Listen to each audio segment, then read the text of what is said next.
Morning. This is Polaris-Live, and I'm your host, Sarwar Kashmeri. I want to welcome you to this very special edition of Polaris-Live with my guest, Mr. Nicolas Michelon, who's talking to us today from a cool and rainy Paris, he tells me. So that let me introduce my guest because we have a lot of topic to cover. And thank you, all of you listeners from around the world who are joining us today. So, Mr. Michelon is a 20-year veteran of Asia Pacific business, finance, and economic research. He is the editor of AsiaPowerWatch.com, which is known around the world as an observatory of Asia Pacific economic power. He is also the founder of Asia Intelligence Advisory, an economic and strategic intelligence consulting firm. He's worked for 15 years in Hong Kong, Singapore, and Japan as an economist, financial analyst, portfolio manager, and more recently as a strategic intelligence consultant. He's also the guest lecturer at Paris School of Economic Warfare. I love that phrase, economic warfare, and a speaker in various conferences. I was so impressed by the reach of Nicholas's active contributors, which literally spans experts from India, Japan, Argentina, Venezuela, Turkey, European Union, and the US. So he's one of those rare commentators who really knows what he's talking about. And without further ado, let me bring up Mr. Nicolas Michelon. Good morning, Nicholas. How are you? Hello, Sarwar. You look so fresh. You must have had a lot of espresso today. Had quite a few, yeah. Now, listen, I wanted to start. This is a rare opportunity for us at Polaris-Live and our guests to get some expert opinion from someone who just doesn't only think, but who has actually worked hands-on in currencies in those parts of the world that we're all talking about these days. So what I'd like to do is quote to you a phrase Mr. Lu Xiang from the Chinese Academy of Sciences made in a speech just yesterday. He was talking about the difference between the President-elect Biden and the American President Trump. And he said, Biden sees China as a competitor, while Trump sees China as an adversary. And let me ask you, what is the position of the EU? Because the EU is the third central player, not in ranking, but the third central player in this equation. How does the EU look at China? Does it have one view? Is everything coordinated and there's a single voice coming out? Can you tell us about that? Sure. My answer would be no, no, and no. No coordinated view, no common vision, and basically no set strategy. And that's the drama, the big drama that we're living throughout the European Union these days. And the COVID-19 crisis has kind of helped us realize what we're up against, but we're still very far from having a common view. The main issue within the EU is that you have a group of countries that is basically led by two main powers, being Germany and France. Germany and France have, from the very beginning, and that's the view I've been having for quite some time now, from the very beginning of the formation of the European Union, they've had a very different objective when it comes to the European Union. The Germans always thought of using European Union as a tool for their own economic power, whereas France always had in mind its own political power. For the first 40 years, the difference was not noticeable. Europe was being rebuilt from the ashes of Second World War. The industry was booming, employment galore. I mean, my own parents would tell me that they had the luxury of refusing jobs back in the 60s or in the 70s. And then the oil shocks came, and then the industrial hollowing out came. Jobs starting to flow overseas, many of them in China. And we started to realize that what the Germans wanted out of the EU was very different from what the French wanted out of the EU. And that's where basically the rift started to appear. And when you have an issue so hot, so pressing as China competition or adversary, whatever you want to call it, for me, it sounds pretty much the same. When you have this kind of pressing issue, then you start realizing that the French don't want the same thing as the Germans want. And sorry. Oh, go ahead. Go ahead. The thing is, when you look at Germany's position when it comes to China, it's much stronger than any other European nation compared to China. The market shares are much bigger. If any of our listeners have been to China recently, obviously before COVID-19, they would see Volkswagen everywhere in the street. I would challenge anyone, maybe apart from the city of Wuhan a little bit, to spot any Peugeot or Renault in the streets of China. It's a very rare sight. So the situation is totally different. And now we've reached a point where in the balance of power, in the negotiation for reciprocity that European Union officially demands from China, you have a country which is the number one power, being Germany, who is not actually clear on what they are willing to suffer as a consequence for trying to impose reciprocity. So let me ask you, Nicolas, I mean, about 6 months ago, the EU, EC, came up with an organized policy for China, right? And it seemed as though from open trade that they were starting to follow a little more the American direction of treating China as a competitor. America went a little further by treating it as an adversary. So my question to you is, with the new administration coming in America, I mean, I should tell your viewers something that you and I already know, which is that there's, I don't believe, going to be a big difference in the treatment of China between Mr. Trump and Mr. Biden, because the foreign policy elite in America is, if I may use the word, quite anti-Chinese at this point. I think there'll be a difference, I hope you agree, in manners and continuity and perhaps steadiness, but not a change in the basic position. So the question I want to ask you is, there's a lot of talk about rebuilding the transatlantic relationship, which has taken some knocks. So how, in view of what you've said, will we do that? How will we do that vis-a-vis China? Is that a goal that should be pursued? What do you think?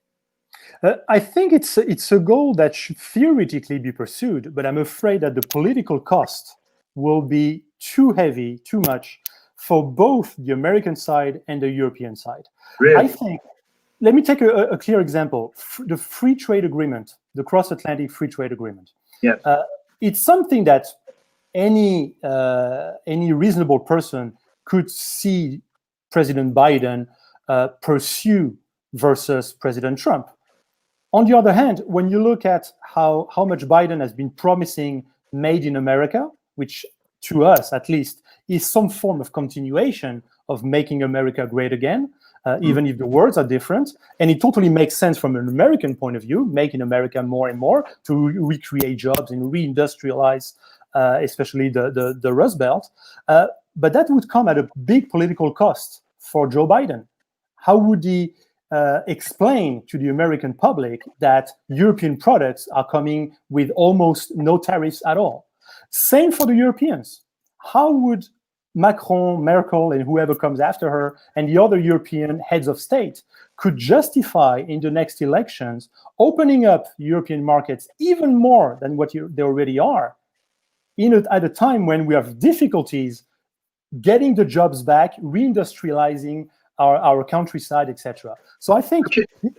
But on the same note, sorry to interrupt, but isn't there an old adage, an old belief in foreign policy circles that the more trade, the more business one does with another country, that there's less threat of being an adversary? I mean, I'm trying to pull all this together from what you're saying. What do you think? I will give you a historical example. 1913, 1 year before the start of the first world conflict in Europe. Oh, I was just born in that year. There you go. Just kidding. 1913, trade intensity between Germany and the UK Right. was at its highest historical point. Wow. Less than a year later, Yep. they're butchering each other in trenches in northeast France. Wow. To me, and I think this is one example, and we could find many more, Napoleonic Wars. Why was a lot of it concentrated on what is today Belgium? Because of the strategic position of the Belgian ports, which were of absolute importance to the British to export their products and to import from continental Europe. Right. So we have many examples where trade is actually one of the main reasons for conflicts. And Isn't it doesn't that something? bring I people never together. thought about that before, actually. Which is why we talk in Europe a lot about economic warfare.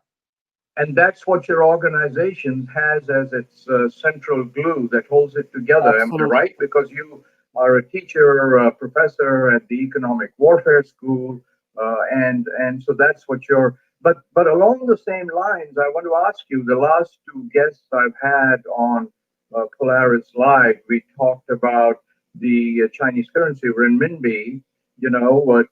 Moving to take over or at least come close to the U.S. dollar in world trade and in central bank reserves. Now, today, the position is that the U.S. dollar is virtually the world currency, right? It's about 80% of world trade, more than that for the reserves. The euro comes next with about 18, 20%, and then the renminbi is actually about 7 or 8% or less. How do you're in the rare position of someone I'm talking to who's actually worked, you've run money, you've worked in currencies, you've done investments, asset management companies. How do you see China's objective of denting the dollar's prominence coming about? Do you see A, is it possible? But B, is it long term? Or C, China does things so quickly that we'll see it much quicker than most people think? I think it's an extremely long march. Okay. They are very far away from reaching that goal. It's obviously a major goal because everybody knows currency is one of your main leverage of power, but they are so far away. You've mentioned some data. I'm going to add on some more. I did some research. SWIFT transactions, about 40% of them are labeled in US dollars, maybe 2% in renminbi. Really? Maybe 2%. Okay. The problem is, let's go back to what do we call reserve currencies? What do you look for when you look for a reserve currency? You need a currency that's stable. People's Bank of China keep intervening on markets to play with the renminbi whenever they need it to be high or whenever they need it to be low. So the stability of the renminbi is seriously in question, and the transparency of what's going on behind it is a big question mark for all the fund managers I know. So the stability element is a problem. A second thing you're looking for in a reserve currency, it's a currency that's underpinned by a strong and transparent economy. There again, big problem. Who knows about Chinese statistics? I mean, I've worked as a macroeconomist a good first half of my career. There's no way we could trust GDP figures, industrial production figures. We had to look for new proxies all the time because we know that the numbers are cooked, depending on what the Communist Party wants to sell to the world as narrative.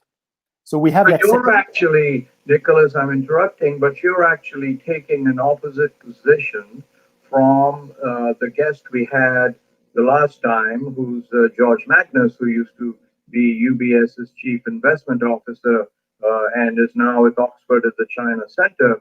He maintains that the Chinese put out reams of statistics on trade, manufacturing, exports, and so on. And he claims that all of those are absolutely exact, where the differences between Western and the Chinese economies is in the GDP numbers. That we in the West add all the services, all the products, and come out with GDP, whereas China comes out with the GDP number for next year and then gets its provinces to meet that target. So he's saying that the numbers that come out, excepting for the GDP side, are pretty accurate. So you're disputing that. Yes, I am. I would be very interested in having a conversation with him, because Well, we do that. last time I did some research on specific provinces of China, I was having the hardest time reconciling, for example, industrial production data with consumption of electricity or consumption of coal, for example. And I was having a hard time understanding how a province could have 15% increase in industrial production with only 1% increase in electricity consumption. I was like, there seems to be a miracle happening in that province that I'm not aware of. We would love to import that model here in Europe, because it seems to be working fantastic. That's what I'm talking about. Very often, the whole set of statistics that we can cross-reference don't make any sense. So that's my angle from, for example, a currency manager. The difficulty of being certain that currency is underpinned by a strong and transparent economy. That was my second point. The third point for reserve currency is the convertibility. Is that currency freely convertible? Right. I don't think it's necessary that I compliment on that point. Renminbi is not freely convertible, so that's another issue for renminbi as a potential reserve currency. And the last point is that you need a currency that is widely accepted worldwide. And again, when you look at SWIFT transactions, when you look at foreign reserves, when you look at how much renminbi is being used for international transactions or international trade, it's going to be a problem. If you take an example, Venezuela or Iran, they're selling oil to China. If they start accepting digital renminbi or even physical renminbi, what are they going to do with it? Unless they buy everything they need in China, they're going to have to convert to euro or US dollars eventually. And we're back to square one.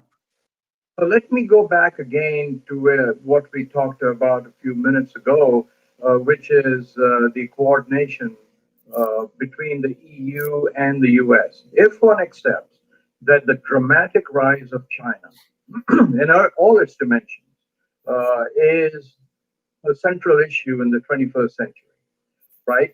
Would it not be better for the EU and the US to coordinate its trade and foreign policies, or have things come to a stage where the EU does want to chart its own policy and it will be happy to work with the US, but not like the 60s and 70s where we go arm in arm down the street? What is your thinking on that?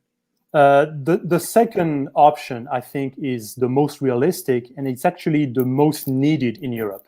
Europe needs to chart its own course.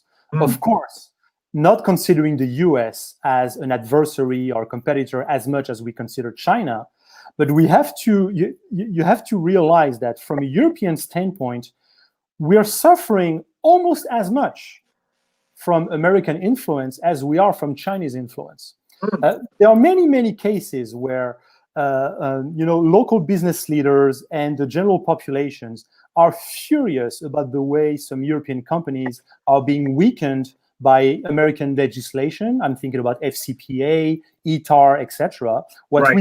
What we call the internationalization of American legal system, and how the US uses this as a weapon for economic warfare. So we are as much worried by this as we are by how the Chinese have been taking over strategic assets in Europe. And Europe is really stuck in between those two forces. And our leaders, as much as they may be Atlantist in their overall mindset and in their training, they are being forced, at least by the coming elections, which they keep losing more and more to what people call populist parties, they are being forced to recognize that what the populations are asking for, are demanding now, is that Europe charts its own course, independent from the US and from China. And that's a big question. Will the US and will China let us do that? Are we going to be in a position, in a balance of power that enables us to do that? Some people from, I would say, the right-wing parties in Europe are calling for almost an alliance with Russia to compensate American and Chinese influence. Goodness, is it? Yeah. It's a very long shot, Very but long. Historically speaking, it does make sense. There has been a French-Russian alliance that goes back from long time ago. Europeans are looking for options right now. It could be. Let me ask you another question based on what you just said. That we observe now that China is very active in projects, in lending money, and in building infrastructure in Central and Eastern European countries, right? The 17+1 group and other mechanisms and so on.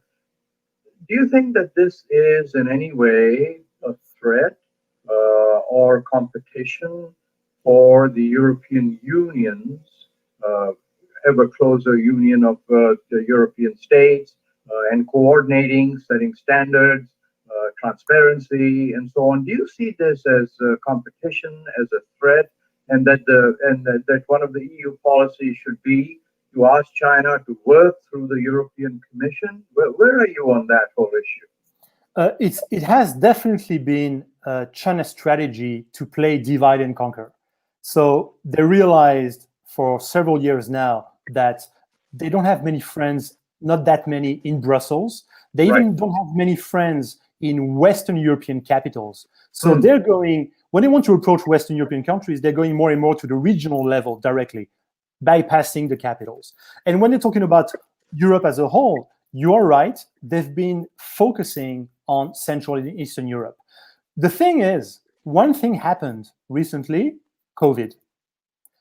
The aggressive attempt by China to control the narrative on COVID has actually had a very perverse effect on their image throughout Europe, and particularly in Central European countries.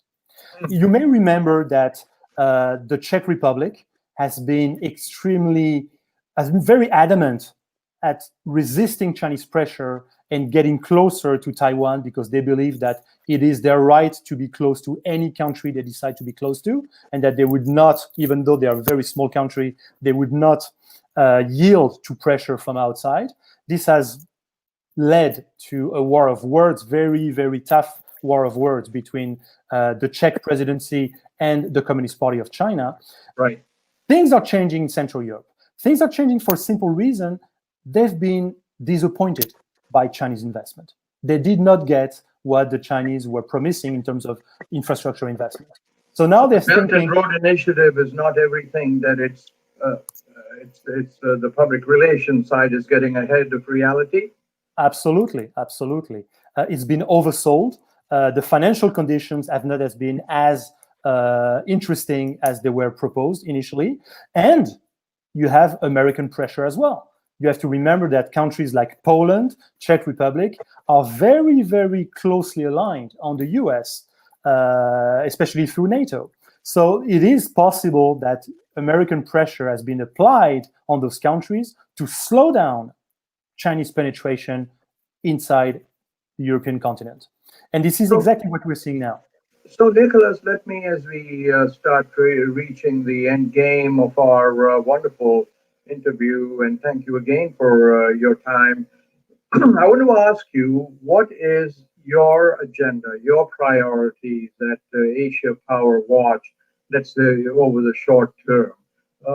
And then, excuse me, and then if you would take a couple of minutes, if you could send a private note to our next president, who will take office in January 20, if everything goes well. I'd just like you to offer him a few words of advice on how to work with Europe, one, and two, and how to work with China and perhaps together. So please start with your own organization, and then we'll end with your words of advice. Okay. Well, basically, the next project for Asia Power Watch is really to organize some events, some international events, where we're going to be looking at how Asia-Pacific nations, not only China, we're also looking very closely at Japan, Korea, India, even the smaller guys like Singapore and Taiwan, how those countries are applying their economic power and economic influence in third markets and third continents like Africa, like Latin America, those continents that seem to be still, if I may say so, up for grabs in terms of influence. Latin America is one of the most obvious example, with the relative US absence from the financing of infrastructure over there, leaving the continent wide open to Chinese, Japanese, Indian, Singaporean, even Indonesian influence over there. So this is really what we are going to be working on towards the end of this year and early next year in terms of project. And if I had to write to President-elect Biden, but basically I would remind him of what Professor Mearsheimer from University of Chicago has been saying for the past 20 years, is that yes, by all means, do change the package, go easy on the tweets, but I'm not expecting the nasty tweets that we had before, but the content of your policy should remain the same. It's not a matter of China being the bad guy, it's a matter of China being so big that they need, as Professor Mearsheimer mentioned himself, they need freedom to roam. And there cannot be freedom to roam for everyone at the same time. America has been enjoying freedom to roam since 1945, even more since the collapse of the Soviet Union. China demands freedom to roam as well. That leads to conflict. Well, that's quite a sentence there, and I shall make sure, though I don't have his email, that it gets to our incoming president. So I want to say, Mr. Michelon, that this was a real honor to have you on Polaris-Live. And I wish you the best in your organization. And I want to remind our viewers from around the world that you can go to www.asiapowerwatch.com and follow this great organization. And I would love it if you would go to kashmeri.com and sign up for the Polaris interviews. And from there, I want to wish you all goodbye. I want to wish you a remaining happy day. And again, Mr. Michelon, a great pleasure to have you. I think we have all learned a lot.